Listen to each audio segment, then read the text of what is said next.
Buenos días, hermanos, feliz sábado. ¿Cómo están? Hay una celebración hoy, ¿verdad? ¿Alguien sabe cuál es? 5 de mayo, ¿qué pasó? La batalla de Puebla, ¿verdad? Solo que si usted vive aquí, la batalla se cuenta de otra manera. Si usted va a México, la cuentan de otra manera, ¿no? Cada quien a su conveniencia. Hay celebraciones todos los días, hermanos. Todos los días alguien cumpleaños, todos los días alguien se casa, todos los días alguien que celebra sus 15 años, sobre todo si son mujeres. O sea, todos los días hay celebraciones.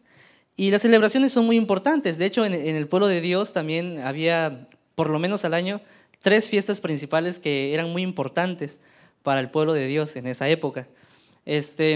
Pero nosotros también creemos que una vez cada 7 días hay una celebración muy importante. ¿Es la celebración de qué? Del sábado.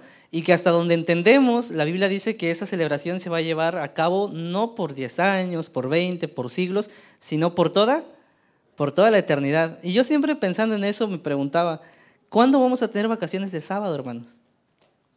¿Cuándo? ¿Verdad que no hay? O sea, no es como que hoy dices, ¿sabes qué? Voy a tomar un mes, ¿no? Sin sábados. Y le das de corrido en vacaciones. No, tú podrás ir de vacaciones, pero el sábado siempre va a estar presente. O sea, nosotros no tenemos vacaciones de sábado. Y es curioso porque la Biblia dice que de mes en mes y de sábado en sábado, toda, ¿verdad? Toda rodilla se doblará delante de ¿quién? Pues del Señor, ¿verdad? Del Señor Todopoderoso, por toda la eternidad. Así que esta es una celebración, y hoy vamos a hablar de celebraciones. Pero vamos a hablarlo desde un punto de vista bíblico, ¿no? Que es lo que nos interesa. ¿A cuántos de los que estamos aquí nos gustan las fiestas, hermanos? ¿Levantamos la mano? A mí me gusta asistir a fiestas, pero no me gusta que me hagan fiestas. Porque, no sé, me siento muy incómodo. Entonces yo me gusta ir, me gusta el que entierra, ¿verdad?, la cabeza en el pastel, pero no me gusta ser al que se la entierra. No sé por qué. Pero es una cuestión muy mía. O sea, yo para unas cosas soy muy, no sé, introvertido, para otras no tanto. Pero en cuestiones de fiestas yo prefiero asistir a una que yo sea, ¿verdad?, el que esté festejado. Y en la mitología griega habían 12 dioses. No sé si alguien conoce un poco de esto, los que les gustan incluso los videojuegos, los muchachitos tal vez sabrán más de esto. Pero habían 12 dioses principales. ¿Cuáles eran? Obviamente, el más conocido de la mitología griega, ¿alguien sabe cuál es? Zeus, ¿verdad? Todo el mundo sabe eso. Pero también estaba Hera, estaba Poseidón, estaba Ares, Hermes, Hefesto, Afrodita, Atenea, Apolo y Artemisa. Estos eran siempre considerados como los dioses del Olimpo, los que están allí, ¿verdad? Los top. Pero habían otros también, que es como Hestía, Demeter, Dionisio, Hades, Perséfone, Ave, Eclipos, Eros, Pan y Heracles, que eran considerados dioses importantes, pero no tan importantes como los otros. Ahora, ¿qué pasaba entre estos dioses? Cada uno tenía su propia celebración. Lo interesante de esto es que cada dios era celoso de su propia celebración. Y los que eran menos importantes tenían envidia santa, ¿verdad? Porque eran dioses, obviamente, de los que eran más importantes.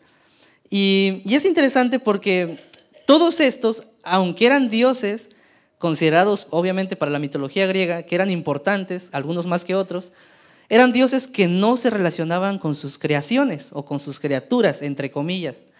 Por lo tanto, los griegos pensaban que sus dioses estaban ¿dónde? En el Olimpo, y que era imposible que un dios pudiera bajar a la tierra para poder convivir en su día, en el día de la celebración de cualquiera de uno de ellos, a la tierra para convivir, pues, con sus criaturas. Eso era imposible. Entonces en la mitología griega los dioses eran dioses y eran puros, eran dioses lejanos, eran dioses que eran poderosos, pero allá, en el Olimpo, no en la tierra. Pero los griegos también consideraban que ellos eran semidioses. Algunos de ellos pensaban tanto así que ellos creían que tenían el poder o la autoridad de que nadie los tocara, a menos que ellos dieran la autorización. Para los griegos, el alma era buena, era pura, era algo sin mancha, pero el cuerpo, pues era el malo, era el que de alguna forma hacía las cosas malas. Por lo tanto, ellos nunca hablaban del alma como algo malo, Siempre hablaban del cuerpo como algo que era el que efectuaba las cosas malas. Entonces en la mitología griega era interesante porque los dioses, entre comillas, también como que podían algunos portarse mal siempre y cuando no afectara el alma de sus criaturas o el alma de ellos mismos. Era una cuestión muy rara. Ahora, ¿por qué les platico todo esto, hermanos? Porque estos dioses no se comparan con el Dios de la Biblia en ninguna manera. De hecho, el Dios de la Biblia es todo lo contrario a lo que la mitología griega dice respecto a sus dioses. Por ejemplo, Éxodo 25:8, que fue la lectura bíblica que tenemos esta mañana, ¿qué dice? Yo sé que muchos se lo saben de memoria. ¿Qué dice Éxodo 25:8? Y harán un santuario para mí. ¿Y qué dice el Señor Todopoderoso? Yo. ¿Quién? Dios. ¿Habitaré con quién? Con nosotros. Ahora, ¿qué Dios de la mitología griega dice esto? Nadie. Porque es imposible que algo malo como los hombres se pueda relacionar con los dioses griegos. Pero Dios no. Dios dice, y harán un santuario para mí y yo habitaré en medio de ustedes. Ahora, la pregunta es necesario que haya un santuario para que Dios habite con nosotros? ¿O era necesario que lo hubiese? Bueno, la lección de esta semana y de estas semanas que hemos estudiado hablan un poco acerca del santuario. Y es curioso, hermanos, porque este tema no es un tema nuevo. O sea, este tema, al menos dentro de la iglesia adventista, es un tema ya viejo. Es un tema que se ama, incluso el tema del santuario, por ello es que la iglesia adventista pues está, porque es la comprensión de la profecía del santuario la que llevó a desbocar que la iglesia adventista surgiera, y nosotros creemos que surgiera obviamente por providencia de Dios. Y obviamente, como decía el canto de los chicos, esto todo el mundo lo tiene que saber, pero lamentablemente ni siquiera nosotros a veces lo sabemos, ¿verdad? Entonces, por eso es importante que recordemos de qué se trata el santuario y por qué el santuario es importante dentro de la doctrina, no solamente adventista, sino dentro de la doctrina bíblica. Porque dicho sea de paso, hermanos, muchas veces creemos que esto del santuario es solamente para los adventistas, y no es cierto. Es verdad que los adventistas tienen una interpretación muy diferente a la que quizá de la mayoría de denominaciones tiene, que es una teoría histórica nada más, es algo que ya quedó en el pasado. Nosotros no creemos eso, nosotros creemos que esta doctrina está vigente justo ahora y en este momento. Por lo tanto, aunque sí lo interpretamos de una manera distinta, es una doctrina que todo hombre debería de saber. ¿Por qué? Porque en la doctrina del santuario nosotros, como seres humanos, ya no hablemos de religiosos, sino como seres humanos, podemos comprender exactamente cómo es el plan de salvación de Dios para nosotros. Curiosamente, un Dios que se relaciona con sus criaturas, que no es como los dioses griegos, no es como Zeus, no es como Atena, no es como nada de ellos. Es un Dios que estuvo entre nosotros en carne y hueso, y eso ya es mucho.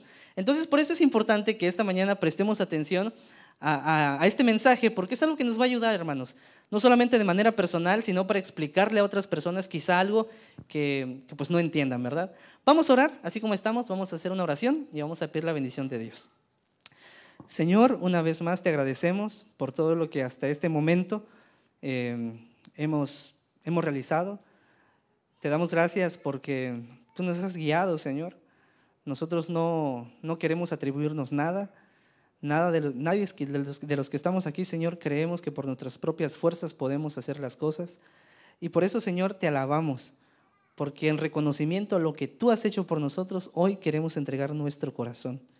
Señor, queremos estudiar tu palabra y queremos que tú seas el guía. No queremos tardar mucho, Señor, pero lo que queremos explicar que sea conciso y que sea de gran ayuda para nuestra vida espiritual, para comprender, Señor, que desde un principio nos amaste de tal manera que Cristo Jesús, Señor, dio su vida, resucitó y hoy día está abogando por nosotros. En el nombre de Jesús, amén, Señor. Muy bien, quiero que, si me pueden poner las dos imágenes, por favor, allá atrás, en el sonido. Muy bien, gracias. Ok, ese es el santuario, hermanos, es el santuario que Israel tenía. Si ustedes se dan cuenta, hay una especie de barda que rodea el tabernáculo. Tal vez no se alcanza a apreciar tanto, esa fue la imagen que encontré un poco más donde se viera todos los utensilios. Y si ustedes se dan cuenta, está el atrio, está esta especie de casita, ¿verdad? De casa de campaña que tiene dos divisiones importantes. Lo importante de esto que de hecho ya todo es importante, son los utensilios que hay en este santuario. Hay un principio bíblico que tenemos que entender, hermanos, y es que para entender la profecía tenemos que entender la historia. Nosotros no podemos hacer profecía si no hay historia de por medio. O sea, yo no puedo decir de qué se trata todo lo que Apocalipsis habla si no leo primero Daniel. Por lo tanto, todo va conectado, eso lo leíamos en una lección también. Entonces, bajo este principio tenemos que prestar atención a todo lo que sucede en el santuario. Por ejemplo, cuando tú entrabas al santuario, primero que nada veías una fuente, que era la fuente donde únicamente lo utilizaban los sacerdotes para lavarse las manos, pero también las personas, y ahorita vamos a explicar eso, por qué también las personas. Estaba el altar del sacrificio, que era de donde se sacrificaban pues, los corderos, ¿verdad?, que llevaban ahí. Entrabas al lugar santo y ahí en el lugar santo ya no entraba cualquier persona. Tenía que ser el sacerdote o un sumo sacerdote. En el lugar santo había 3 muebles que son muy importantes y eso yo creo que ustedes lo saben. Estaba el candelabro, estaba la mesa de los 12 panes y estaba el incienso que estaba justo pegado a la cortina que dividía el lugar santo del lugar santísimo. Ese es un detalle también muy interesante. Cuando llegabas al lugar santísimo, en ese lugar solamente entraba una vez al año, ¿quién?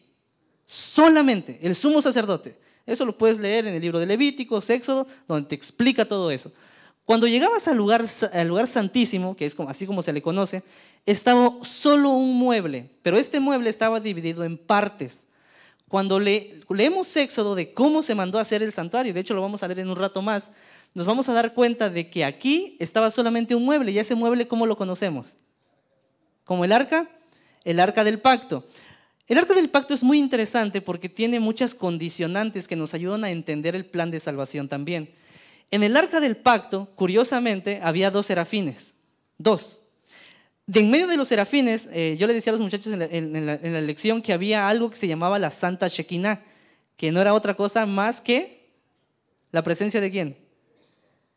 Ahora, leímos en Éxodo 25:8 que la Biblia dice, y harán un santuario ¿para quién? ¿Para quién es el santuario, hermanos? ¿Para quién? Para Dios, ¿verdad? Y harán un santuario para mí. Ahora, el tema del santuario se trata en función de Dios o en función del ser humano, según lo que leemos en Éxodo 25:8. ¿En función de quién? No tengamos miedo, hermanos. ¿En función de quién? En función de Dios. Harán un santuario para mí y yo habitaré en medio de ustedes. El fin del santuario para Dios es que Él esté cerca de ¿quiénes? De nosotros. Ahora, ¿Dios puede estar cerca de nosotros cara a cara? ¿O podía estarlo en ese momento? ¿Lo puede estar ahora?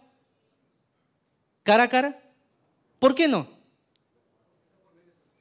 No, porque somos pecadores, hermanos. Pongamos los pies en la tierra. Somos pecadores. Es decir, lo que hizo que tú y yo no nos pudiésemos relacionar cara a cara con Dios nuevamente es que somos pecadores. El pecado, dice la Biblia, que separó a Dios ¿de quién? Ahora, dice más la Biblia que entre Dios y los hombres hay un mediador. ¿Quién? ¿Jesucristo qué? No solamente dice Jesucristo, dice Jesucristo. Gracias. Y tengan eso en mente. Está la Santa Shekinah, está el propiciatorio, está el arca del pacto. Y dentro del arca del pacto hay 3 cosas que dice la Biblia que están a manera de testimonio. ¿Esas 3 cosas qué son? Yo sé que ustedes lo saben. La ley, la vara de Aarón, ¿y qué más? Y el maná, ¿verdad? Que caía del cielo. Muy bien. Todo esto tenía un significado. Todo esto Dios lo había dejado por una razón muy importante.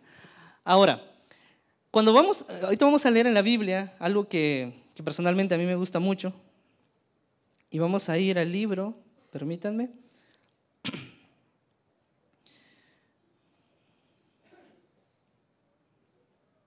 Vamos a ir al libro de Levíticos, capítulo 23, versículo 29 y 30. Hoy vamos a usar mucho la Biblia, hermanos, así que por favor, tengamos la Biblia a la mano. A mí no me gustaría tardar mucho, hermanos, pero la verdad es que este tema es amplio, así que vamos a tratar de resumirlo lo más que pueda, o lo más que podamos, porque tampoco queremos fastidiarlos, ¿verdad? Queremos que sea algo que podamos disfrutar, que podamos aprender, que podamos comentar, consultar, pensar y pues pedirle a Dios que nos ayude. Levíticos 23, 29, 30. ¿Lo tenemos? Ok, porque toda persona que no se afligiere en este mismo día será cortada, ¿de dónde? De su pueblo. Y cualquier persona que hiciere trabajo alguno en este día, yo destruiré a tal persona de entre el pueblo. Ahí mismo vamos a ir a Levíticos 16, 30 al 33. Porque en este día se hará expiación por vosotros, y seréis limpios de todos vuestros pecados delante de Jehová. Día de reposo es para vosotros, y afligiréis vuestras almas, y es estatuto perpetuo. Hará la expiación del sacerdote que fuere ungido y consagrado para ser sacerdote en el lugar de su padre, y se vestirá las vestiduras de lino y las vestiduras sagradas. Y hará la expiación por el santuario santo y el tabernáculo de reunión. También hará expiación por el altar, por los sacerdotes y por todo el pueblo. ¿De quién? De la congregación. Ok, había un día especial, era un día de celebración. Ese día se le conoce como el día del Yom Kippur o el día de la expiación o de la purificación del santuario también. En ese día, el sumo sacerdote hacía una obra de intercesión por él, por sus sacerdotes, pero también dice la Biblia que ¿por quién es más? Por todo el pueblo. Si había un hombre que no se sometía a la obediencia a Dios en ese día, ¿qué pasaba? Habíamos leído anteriormente en Levíticos 23. ¿Qué pasaba con ese hombre? Lo cortaban del pueblo. O sea, ¿sabes qué? ¿Tú no quieres participar de esto? Está bien, perfecto, pero tú vas a morir. Era un poco drástico, hay que reconocerlo, pero así era el mandato de Dios y nadie podía ir en contra de eso. Era algo que estaba estipulado. Ahora, el versículo 31 de Levíticos 16 dice algo muy interesante, que es algo que tú y yo tenemos que entender, hermanos.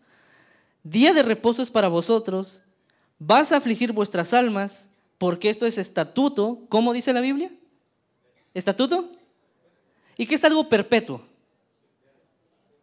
¿Qué es algo perpetuo, hermanos? Para siempre. Ahora, ¿por qué hoy día ya ninguna iglesia sacrifica corderos? Si esto era estatuto perpetuo. ¿Por qué?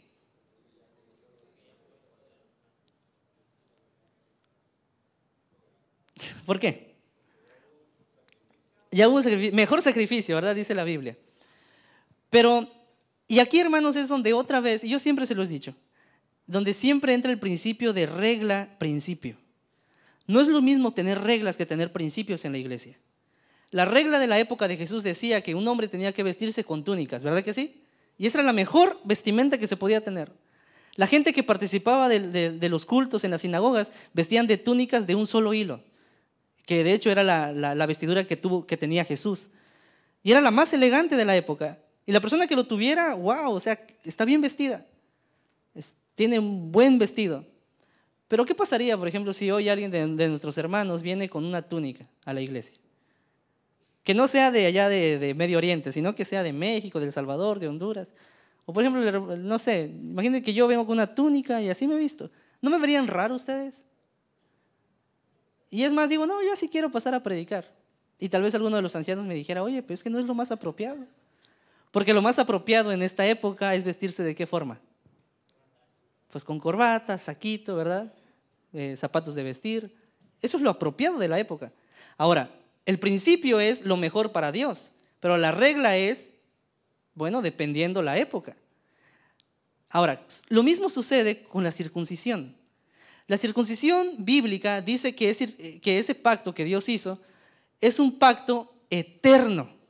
Pero volvemos a lo mismo, principio, regla. La regla dice que la circuncisión se tenía que hacer en los hombres, ¿verdad? Y no vamos a explicar a detalle esto, porque ustedes saben cómo funciona. Pero tenía que ser circuncidado para pertenecer al pueblo de Dios.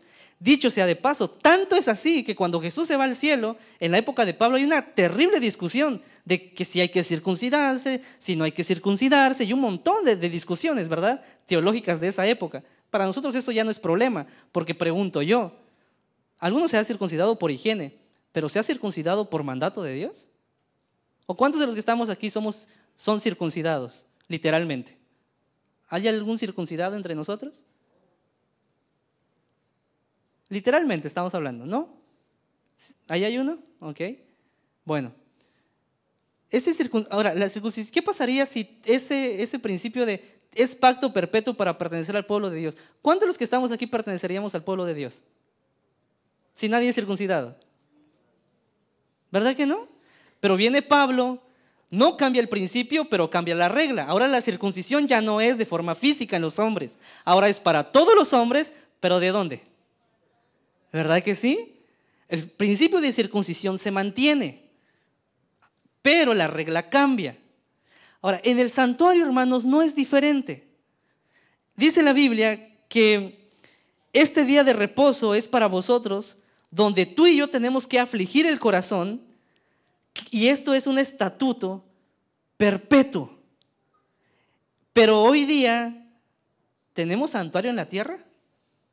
Como lo tenía el pueblo de Israel. ¿Tenemos esos utensilios en la tierra ahorita? ¿Verdad que no?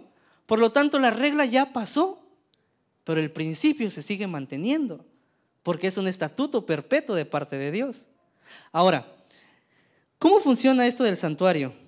Es interesante que la cultura judía, la cultura hebrea, tenía una forma de rezar el día que llegaba el día del Yom Kippur. Yo solamente les voy a leer una parte, lamentablemente no pude poner ahí en una diapositiva esto, pero lo que ellos rezaban era más o menos esto. Llegaba el día de la expiación, ese día era fiesta, ese día era algo sublime, solemne, y ellos más o menos decían esto en una oración que todo el pueblo lo decía. Si alguien quiere rectificar esto se encuentra en la Enciclopedia Judía, tomo 2, página 286. Ahí léalo, está en hebreo, pero igual tradúzcalo y ahí va a encontrar esto. Dios, el Señor sobre el trono, es lo que rezaban ellos. Dios, el Señor sobre el trono, como juez del mundo. Y aquí quiero hacer un paréntesis. Qué interesante era que desde la época judía, desde la época hebrea incluso, no solamente en la época de Jesús, tenían el concepto de juicio dentro de su pueblo. Nosotros, los adventistas, creemos que el juicio de Dios se está llevando a cabo, ¿verdad que sí? Es lo que creemos. ¿Y que ese juicio empezó a partir de cuándo? Pero qué curioso es que la mentalidad hebrea tenía el concepto de juicio en sus oraciones, porque esta es una oración que ellos rezaban en el día del Yom Kippur, desde esa época. Dios, el Señor sobre el trono, como juez del mundo, se abre el libro de las memorias. ¿Cómo sabían ellos que había un libro? Tú y yo lo sabemos porque la Biblia lo habla, ¿verdad que sí? Pero ¿cómo lo sabían ellos? Si en esa época no había Biblia, o al menos no había nada escrito. Porque dicho sea de paso, todo lo que se transmitían era de manera oral, ¿verdad? De generación en generación. Así era la Biblia de ellos. La gran trompeta suena, se escucha una voz tranquila y suave. Los ángeles tiemblan y dicen, este es el día del juicio. En el día del año nuevo se declara la sentencia. En el día de la reconciliación queda sellado quién vivirá y quién morirá. Para ellos, hermanos, esta celebración, ¿qué era? ¿Qué era? Era un juicio. El día de la expiación o el día del Yom Kippur en la mentalidad hebrea era un juicio. ¿Qué se estaba juzgando? Bueno, ustedes recuerdan que durante todo el año venían de todo alrededor del campamento, venían a este lugar donde está el altar del sacrificio. Yo traía mi cordero, alguna vez explicamos esto, ¿verdad? Cómo funcionaba. Traía mi cordero, presentaba mi queja, bueno, mis pecados ante Dios. El sacerdote ya me conocía, ¿no? Así que me decía, ¿sabes qué, Jimmy? Pues bueno, confiesa tus pecados, ¿dónde está tu cordero? Lo revisaba, si no estaba enfermo, si no tenía ninguna herida, tenía que estar todo bien, tenía que estar limpio, tenía que estar el más hermoso cordero. Así que inmediatamente lo que hacía el sacerdote era darme el cuchillo. ¿Y quién mataba al cordero? Yo como pecador, ¿verdad? Así que yo agarraba el cuchillo a mi corderito, le pasaba el cuchillo por el cuello, y pues la sangre se derramaba. Me imagino que era un momento bonito. No, era un momento feo, ¿verdad? Porque era mi mejor cordero, no era cualquiera. Y estaba muerto ahora. ¿Y era muerto por culpa de quién? Por lo tanto, desde un principio, el concepto de salvación en el pueblo de Israel se estaba dictando de una manera extraordinaria. Alguien tenía que morir por mí para que yo pudiera ser salvo. Así que mi cordero moría, agarraba la sangre, el sacerdote entraba en el lugar santo y ahí donde estaba la cortina, según lo que leemos en la Biblia y en Levíticos, agarraba lo que es la sangre. ¿Y qué hacía con la sangre? ¿Verdad? Así que esa cortina quedaba bañada en sangre de mi cordero, del cordero de Marvin, del cordero de Juan, del cordero de Laurita, del cordero de América, del cordero de Cintia, del cordero de toda la iglesia de Dallas West. Al final del día, ¿cómo quedaba esa cortina? Completamente llena de sangre. ¿Y cómo es la sangre después de algunos días? Por eso Dios, en su infinita sabiduría, permite que el incensario esté justo pegado a la cortina donde está la sangre. Porque de alguna manera el incienso va a mermar ¿qué cosa? ¿Verdad? Pero eso era durante todo el año. Y dicho sea de paso, 10 días antes de que llegara este día, el día del Yom Kippur, se tocaba la trompeta. Yo no sé cómo se tocaba la trompeta, ¿verdad? Y la gente sabía y entendía que faltaba 10 días para el día del juicio. ¿Por qué el día del juicio? Bueno, porque la sangre que era asperjada en toda la cortina solamente era sangre acumulada en el santuario. En el día del Yom Kippur se hacía algo muy solemne que se le conoce como la purificación del santuario. Por lógica, ¿qué se tenía que purificar en el santuario, hermanos? ¿Qué se tenía que purificar? Si la sangre se estaba acumulando en esa cortina, ¿qué se tenía que purificar? Todo eso. Por un año. Ahora, se tenía que limpiar, claro. Ahora, es interesante porque el mandato de Dios al pueblo de Israel respecto a esto era de que cuando iban a purificar el santuario, el sumo sacerdote tenía que ponerse sus vestiduras reales de sumo sacerdote y tenía que ponerse, dentro de sus vestiduras tenía que ponerse campanillas alrededor, ¿verdad? De su vestimenta, en la orilla de abajo, en la falda de abajo de su túnica. Y tenían que amarrarle un hilito, ¿verdad? Aquí, un hilito. Entonces, el día del Yom Kippur, venía el sumo sacerdote, vamos a hacer de cuenta que trae la sangre del cordero. Aquí está la cortina, abría la cortina, pasaba la cortina y entraba en el lugar santísimo. En el lugar santísimo habíamos dicho que había 2 querubines y estaba la presencia de Dios, que era la Santa Shekinah. Ahora, esta presencia de Dios, hermanos, ¿era por ratos o estaba siempre? No era como los dioses griegos, que ninguno se puede relacionar con sus criaturas. El Dios Todopoderoso es un Dios que dijo, voy a estar con ustedes. Y de hecho, es curioso que cuando Jesús se va al cielo, Jesús dice, voy a estar con ustedes todos los días, ¿hasta cuándo? Todos los días. O sea, no hay día que no pase sin que Jesús esté entre nosotros. Por medio de su Espíritu Santo, ¿verdad? Dios está entre nosotros. De hecho, cuando Jesús nace, y será su nombre llamado, ¿cómo dice la Biblia? ¿Y qué significa? Otra vez ese Dios con nosotros. Por lo tanto, el concepto del Dios con nosotros no es un concepto, podríamos decir, que a alguien se le ocurrió, que suena bonito en una iglesia. Es una verdad bíblica que nos dice, yo estoy con ustedes. Ahora, cuando el sumo sacerdote entraba al lugar santísimo, más allá del santuario, más allá del propiciatorio, de los ángeles, del oro que había ahí, se encontraba cara a cara ¿con quién? ¿Con quién? En una presencia, hermanos, de manera santa, sublime. Y yo siempre pensé algo, porque a mí me gustó mucho esto, todo esto del santuario me gustó de niño. Pero cuando crecí fui comprendiendo algunas cosas y yo siempre pensé, ¿de qué hablaba el sumo sacerdote estando ahí? ¿De qué hablaban? ¿Cuál era la conversación que tenía el sumo sacerdote con Dios en ese momento? Perdón. Mientras ellos estaban ahí, afuera estaba ¿quiénes? ¿Y qué estarían haciendo todo el pueblo? Ya habían pasado 10 días de consagración, ya no había momento más para consagrarse, porque se estaba llenando el juicio, se estaba llevando a cabo el juicio, perdón. Y lo único que ellos estaban haciendo era esperando el dictado de parte del cielo, si eran o no perdonados. La Biblia no dice en ninguna parte que en algún momento algún sacerdote murió, no lo dice, pero no lo sabemos tampoco, porque de hecho lo que está escrito en la Biblia, ustedes saben que solamente está escrito lo que es necesario para que comprendamos quién es Dios con nosotros, ¿verdad?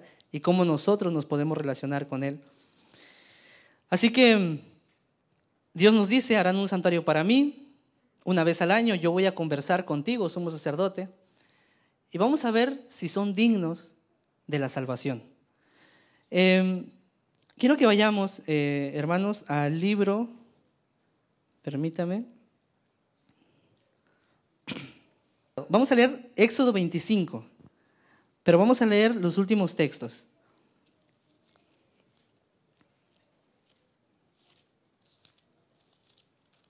De ese capítulo. Habíamos leído Éxodo 25:8, donde Dios dice que harán un santuario y habitarán de ellos, Él habitará con nosotros.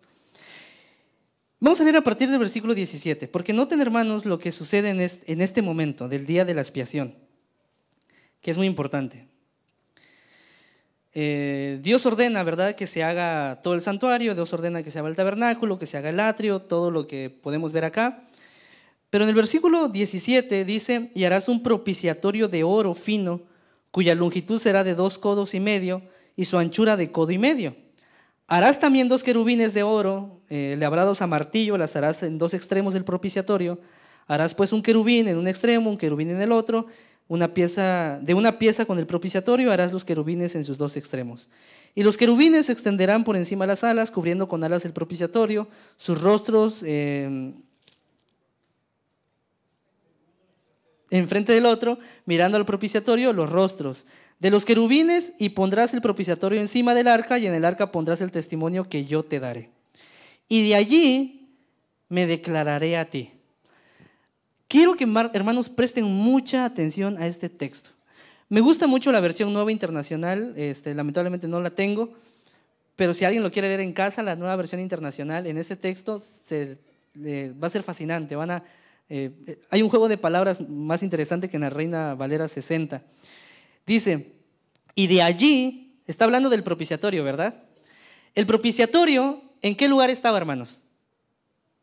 En el lugar santísimo. Ok, entonces, lo que está diciendo Dios, se está haciendo referencia justamente al día del Yom Kippur, a ese día del juicio.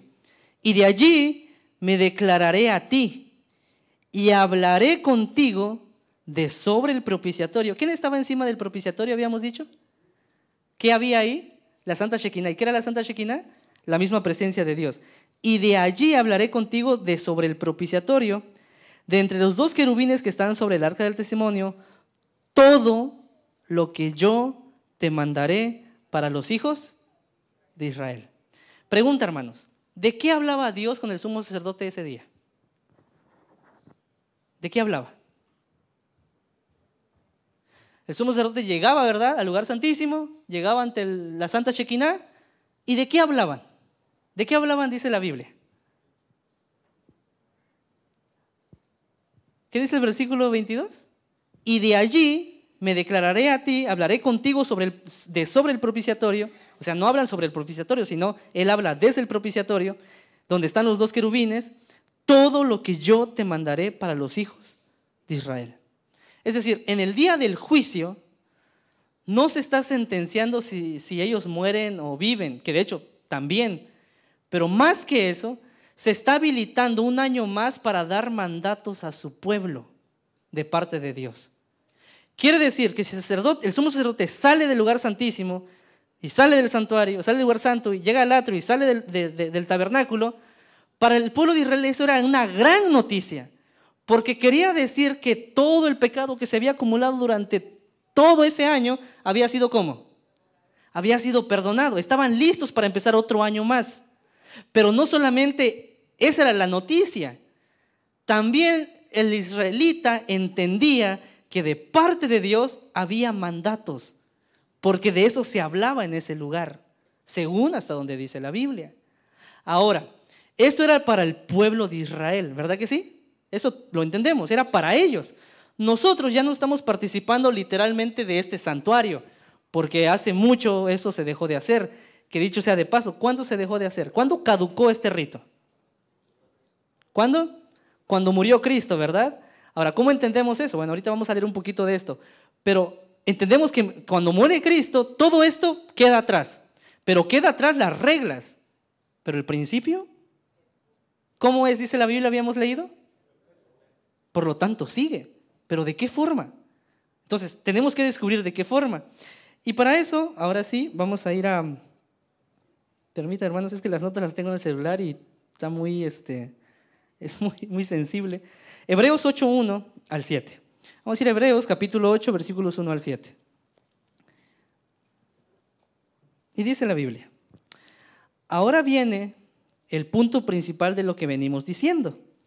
Es que tenemos tal sumo sacerdote, el cual se sentó a la diestra del trono de majestad en los cielos, ministro del santuario y de aquel verdadero tabernáculo que levantó el Señor, ¿y no quién? Cuando el Señor dice, y harán un santuario para mí, ¿para quién era el santuario, habíamos dicho? Para Dios, ¿verdad? Y ahora Hebreos nos está diciendo, ministro del santuario y de aquel verdadero tabernáculo que levantó el Señor, ¿y no quién? Y no el hombre, porque todo sumo sacerdote está constituido para presentar ofrendas y sacrificios, por lo cual es necesario que también éste tenga algo que ofrecer.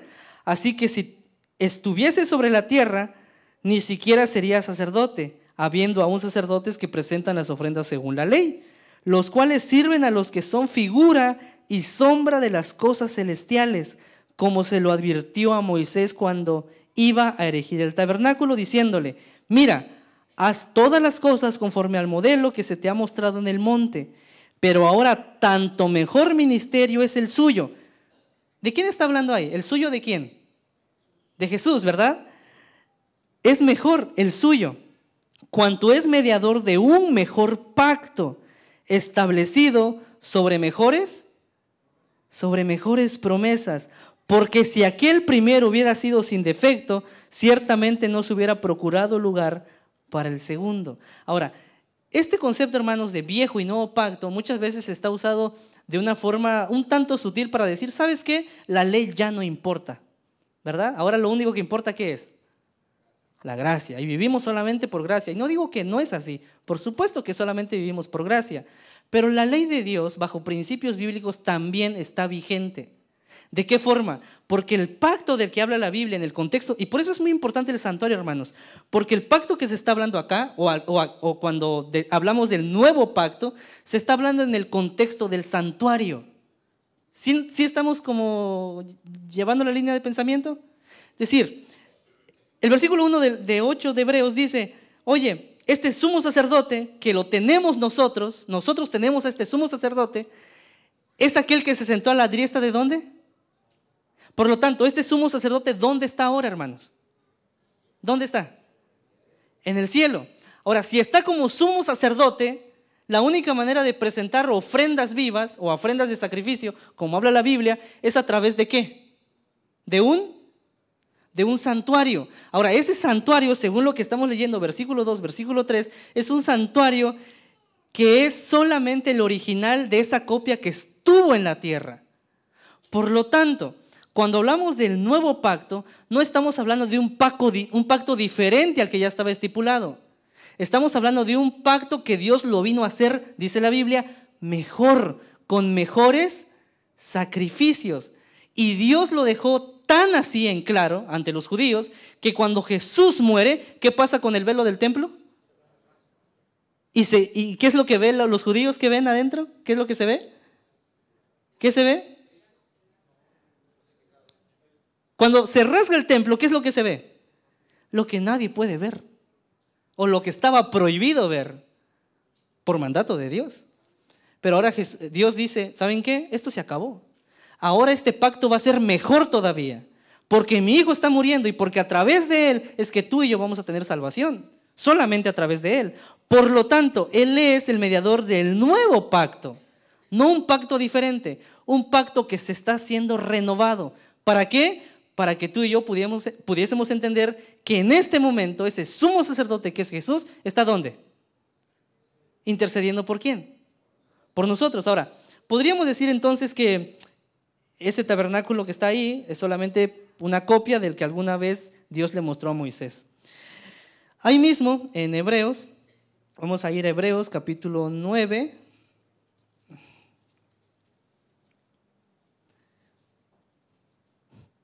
Perdón, hermanos, es que les digo, esto es muy sensible.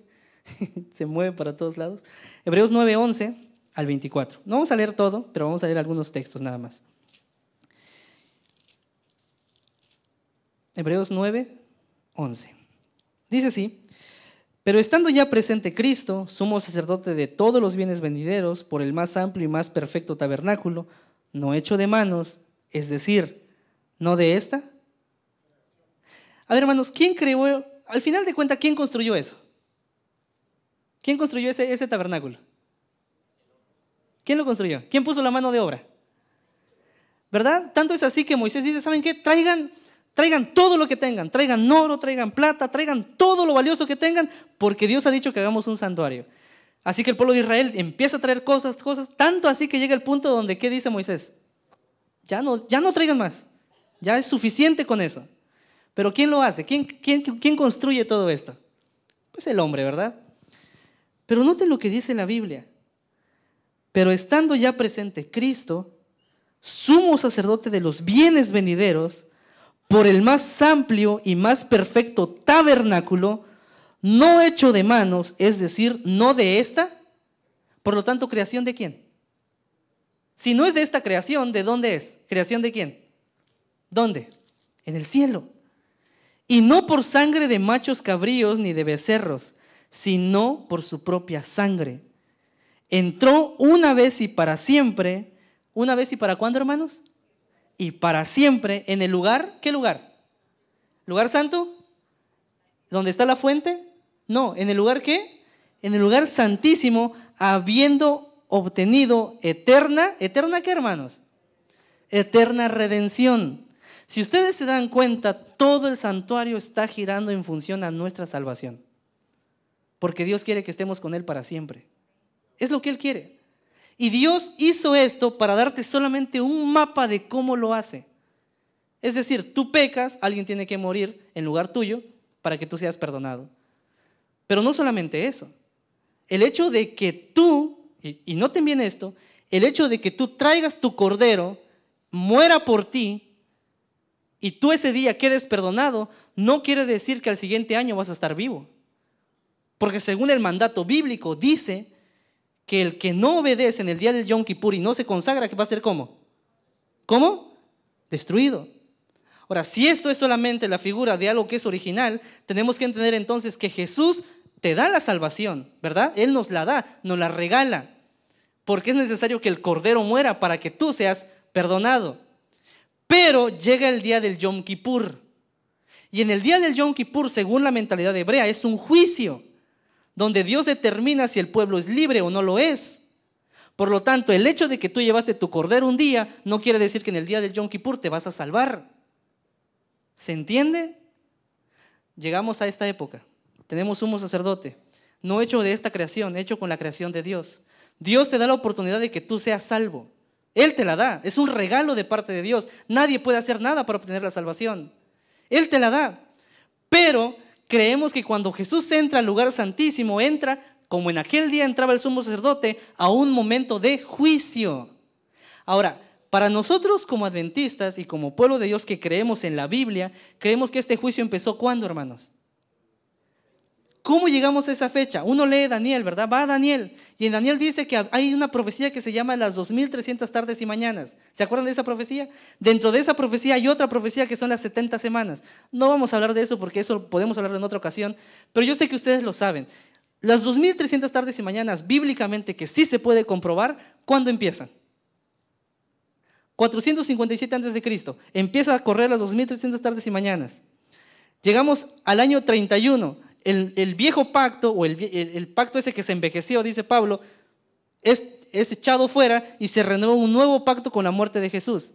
Pero no termina las 2300 tardes y mañanas. Si aplicamos el día o el concepto día profético, ¿verdad? Día por año, llegamos que esas 2300 tardes y mañanas son 2300 años.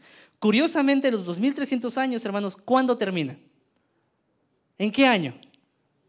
Si desde el 457, ¿verdad? Antes era al revés, 457, pasaba un año, no era 458, sino era menos, 456, 455, porque es antes del cero, ¿verdad? Antes de Jesús. Entonces, 457, venimos, llegamos, se termina las 70 semanas, en la semana donde Jesús muere y es apedreado Esteban, hasta ahí llega a los 490 años, ¿verdad?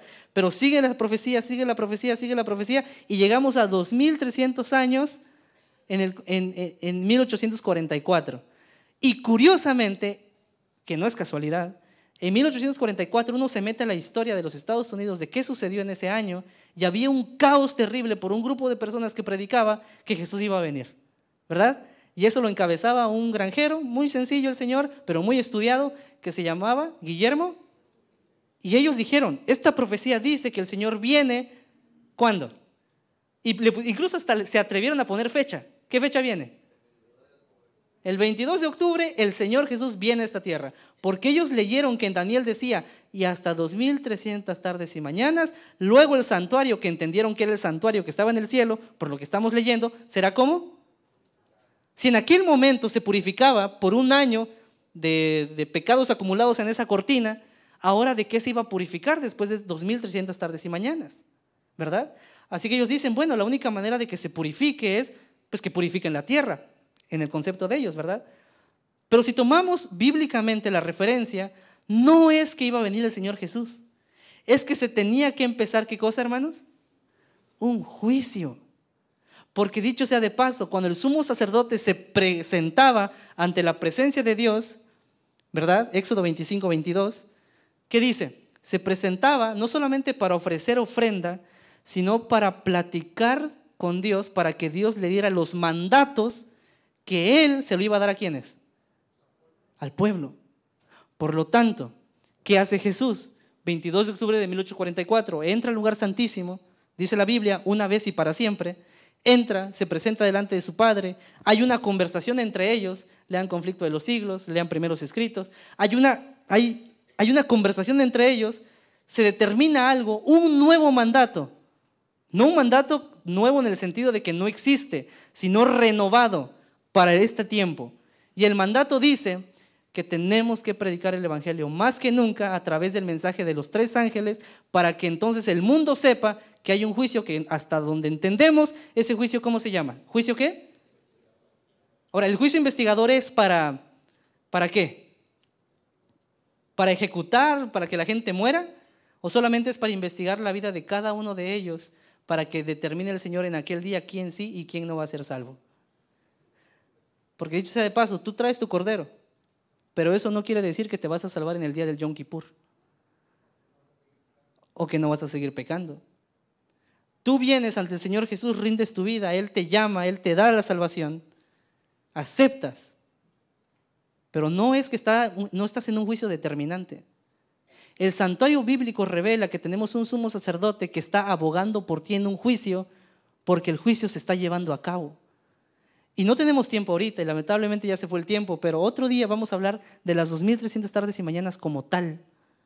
Por lo tanto, tú y yo en este momento comprendemos, hermanos, que el Señor Jesús está abogando por ti y por mí. Y Él está haciendo esfuerzos para que tú creas en Él, para que nos rindamos ante Él. Él está en este momento aquí, para nosotros, como siempre lo estuvo. Y harán un santuario para mí y yo habitaré en medio de ustedes. El Señor Jesús nace, Dios con nosotros. El Señor Jesús se va y yo les daré otro consolador para que Él esté con ustedes todos los días. Porque yo estoy con ustedes todos los días hasta el fin del mundo. ¿Quién está con nosotros? ¿Verdad? Pero ahora, ¿nosotros estamos con Él? Porque tal vez un día te bautizaste.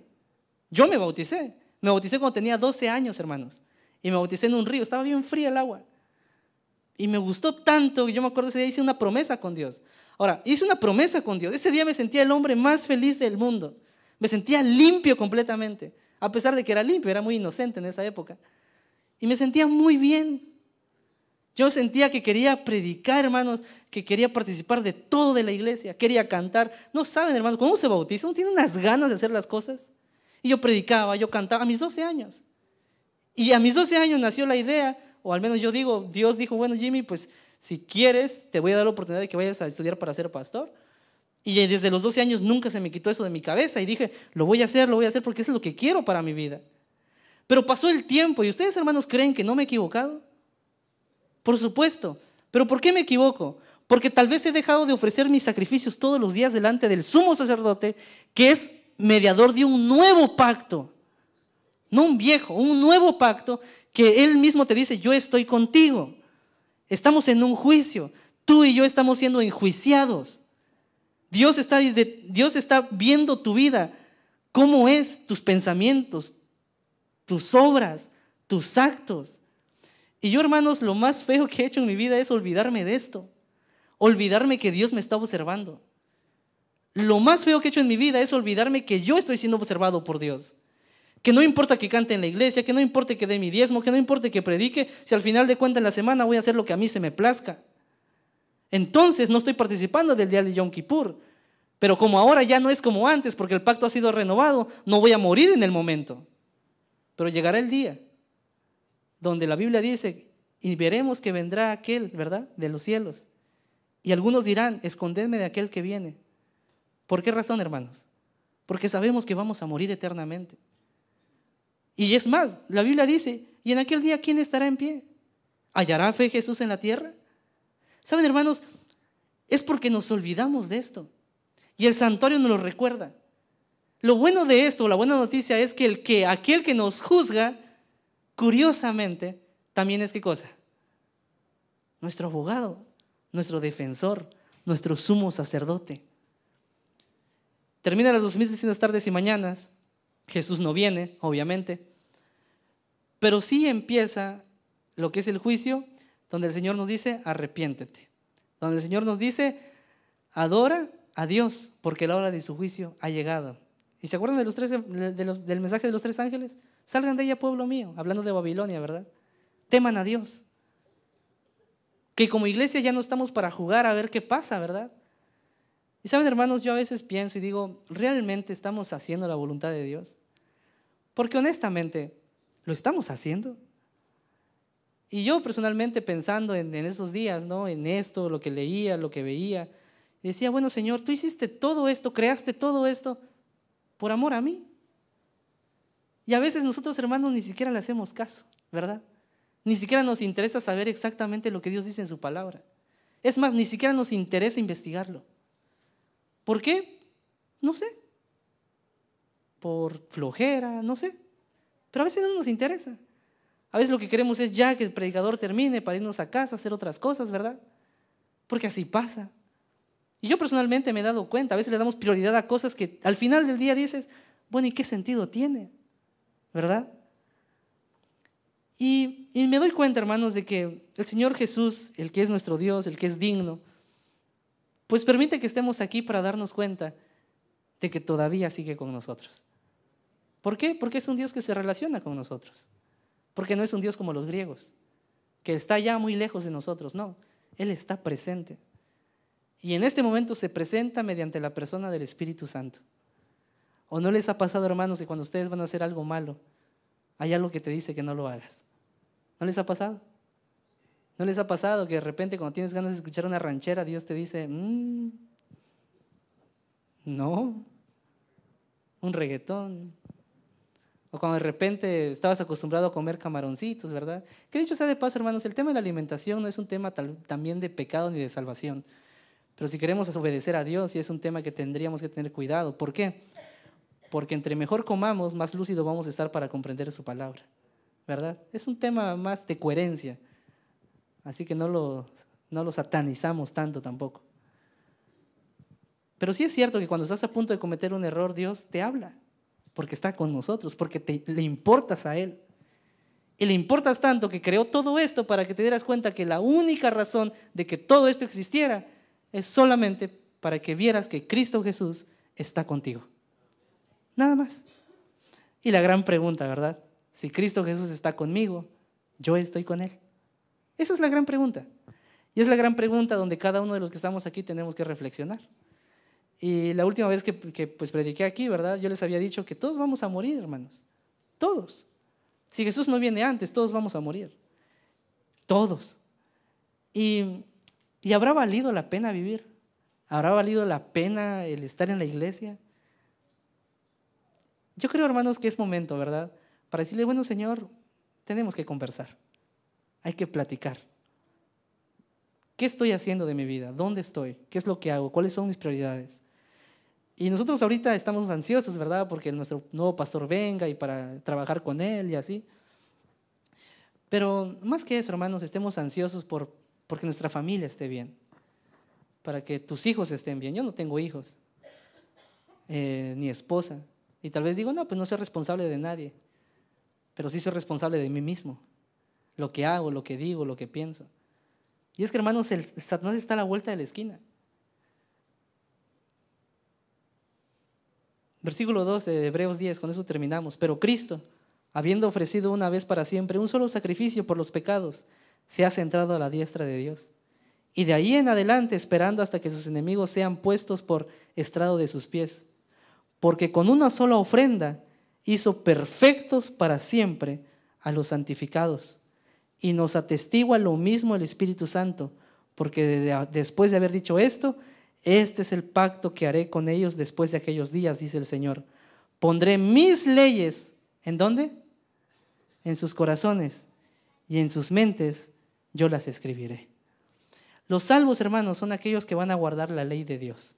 No por una cuestión de salvación, quiero que se entienda, sino como consecuencia de que Él ha hecho su obra en nosotros. Porque al final de cuentas, el que pone la obediencia en nosotros, ¿quién es? Claro, también si nosotros lo queremos, porque así funciona la ecuación de Dios, o al menos la ecuación bíblica que yo he entendido. Así que, hermanos, Dios quiera que bajo la inspiración de Dios, hablando acerca del santuario, veamos que tenemos oportunidad de todavía confesarnos ante Dios y hacer que Él pues decida, ¿verdad?, respecto a nuestras vidas. Qué lindo es saber de que vamos a cantar. Cuando el sacerdote salía y veía que el pueblo había sido aceptado delante de Dios, era un júbilo, hermanos, era un júbilo enorme. Cantaban, los niños cantaban, las mujeres cantaban, los hombres cantaban, el pueblo se regocijaba por saber de que eran dignos delante de Dios. Y un día tú y yo estaremos delante de Dios y seremos dignos y cantaremos y alabaremos a Dios, tanto así que dice la Biblia que nuestras coronas la tiraremos delante de Él, reconociendo que Él merece toda la honra y pues toda la gloria. Nos ponemos en pie, hermanos, vamos a cantar. Vamos a cantar el himno número 30, por favor. Lo cantamos la última vez, pero quiero cantarlo otra vez porque la letra es muy bonita y porque seguramente es muy apropiado, ¿no?, para la ocasión. Así que vamos a cantar y cantemos con alegría.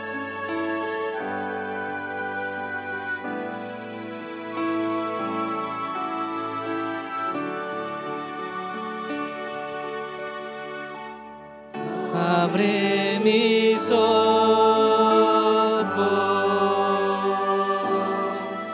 Jesús, quiero verte, conmigo tenerte,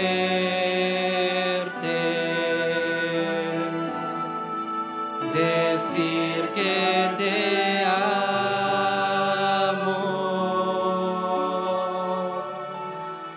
Abre mi oído,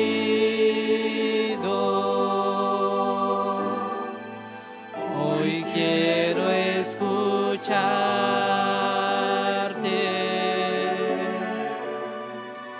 Abre mis ojos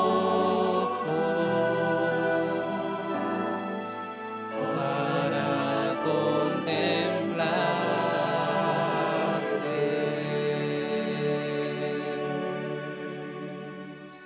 Oremos. Señor que estás en el cielo, gracias por tu palabra, gracias porque tu intención, Señor, tu seguridad, tu providencia siempre ha sido, Señor, estar con nosotros. Y has hecho lo necesario, Señor. De hecho, has hecho todo. Entregaste todo solamente por amarnos, solamente porque un día recapacitáramos, nos diéramos cuenta de tan grande salvación que tenemos delante.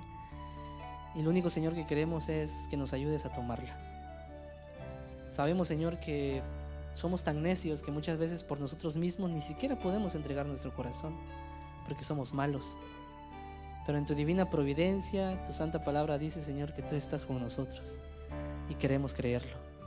Queremos darnos cuenta de que sí estás aquí, de que no importa dónde vaya, no importa lo que sea que haga, Señor, tú estás a mi lado, al lado de mis hermanos. Gracias por ello. Gracias porque en el santuario le dijiste a tu pueblo, Señor, de que tú eras un Dios que se relacionaba con ellos, que un día al año purificaba ese santuario y le daba la oportunidad de que una vez más empezaran una página en blanco, Señor, en sus vidas. Y seguramente esa promesa también llega hasta nuestros tiempos hoy día. Queremos hoy empezar, Señor, una vida contigo. Queremos renovar ese pacto contigo. Creemos, Señor, que estamos bajo un juicio que determinará, Señor, en algún momento de la historia qué pasará con mi vida. Pero, Señor, yo quiero tener la plena seguridad, y me imagino que también mis hermanos, de estar contigo para siempre. Ayúdanos a ver, Señor, las cosas de la iglesia con ojos espirituales, a discernir lo espiritual con lo espiritual, a ver, Señor, que no estamos aquí para perder el tiempo, para ser parte de un grupo de personas nada más, que estamos aquí porque estamos buscando de ti, porque queremos, Señor, y creemos de que en ti hay salvación, de que nuestra vida puede ser completamente transformada en la persona de Cristo Jesús, que es el Espíritu Santo que me convence, Señor, de que yo necesito a Jesús, y de que es Jesús quien me dice que no hay problema porque Él es mi Salvador y mi Redentor. Señor, gracias por esa promesa. Ayúdanos a ir a casa con esa convicción en el corazón, que este sábado podamos disfrutarlo porque tú nos creaste, pero también porque tú nos redimiste. Señor, bendice al pastor que vendrá a este lugar, pero también bendice al pastor que está, que es el pastor Hernández. Cuídalo y bendícelo grandemente. Bendice a los ancianos, a los líderes, a la junta, Señor, que estamos ya en ese proceso de nuevos directivos. Bendice a tu iglesia como tal, a los hermanos que hoy nos visitan, que puedan seguir viniendo. Esta es su casa, y que juntos podamos alabar tu santo y bendito nombre, pero más que eso, podamos rendirnos ante ti, Señor, con todo lo que somos. En el nombre de Jesús, Señor, lo pedimos y lo agradecemos todo. Amén, Señor.